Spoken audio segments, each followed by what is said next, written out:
सांगलीत लाल बावटा बांधकाम कामगार संघटनेचा एल्गार. प्रलंबित मागण्यांसाठी कामगार आयुक्तांच्या कार्यालयावर जोरदार निदर्शने.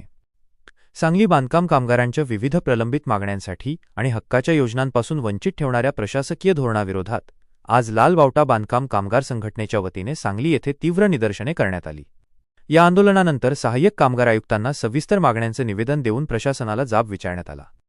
प्रमुख मागण्या आणि मांडलेले प्रश्न: प्रलंबित फॉर्म, नवीन नोंदणी, नूतनीकरण, रिन्युअल, शिष्यवृत्ती आणि घरकुल योजनेचे हजारो अर्ज प्रलंबित आहेत, ते तात्काळ निकाली काढावेत.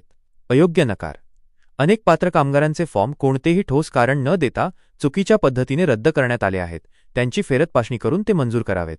कौशल्य विकास: कौशल्य विकास प्रशिक्षण पूर्ण केलेल्या कामगारांना अद्याप प्रमाणपत्रे मिळालेली नाहीत, ती त्वरित वितरित करावी. योजनांचा लाभ: प्रलंबित असलेल्या सर्व लाभाच्या अर्जांना मंजुरी देऊन कामगारांच्या बँक खात्यात हक्काची रक्कम जमा करावी.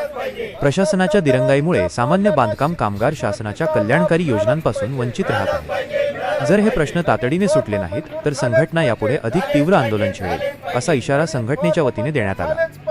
उपस्थिती: या आंदोलनाचे नेतृत्व कॉम्रेड उमेश देशमुख, कॉम्रेड हनुमंत कोळी यांनी केले. यावेळी प्रकाश घारगे, समीर नदाफ, वृषभ कोळी, प्रशांत नाईक, निलेश पवार, अमीर जमादार, विजय कांबळे, सिद्धराम जमगे यांच्यासह मोठ्या संख्येने बांधकाम कामगार उपस्थित होते.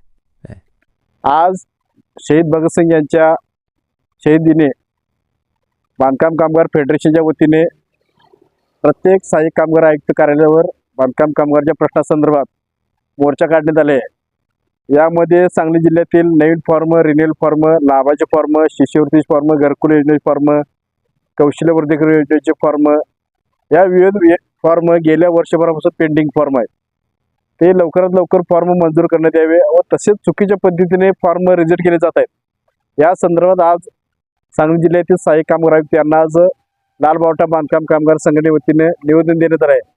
जर आमचे प्रश्न मार्गी लवकर लागले नाहीत तर याविषयी तीव्र आंदोलन आम्ही करणार आहे, असे मी ह्या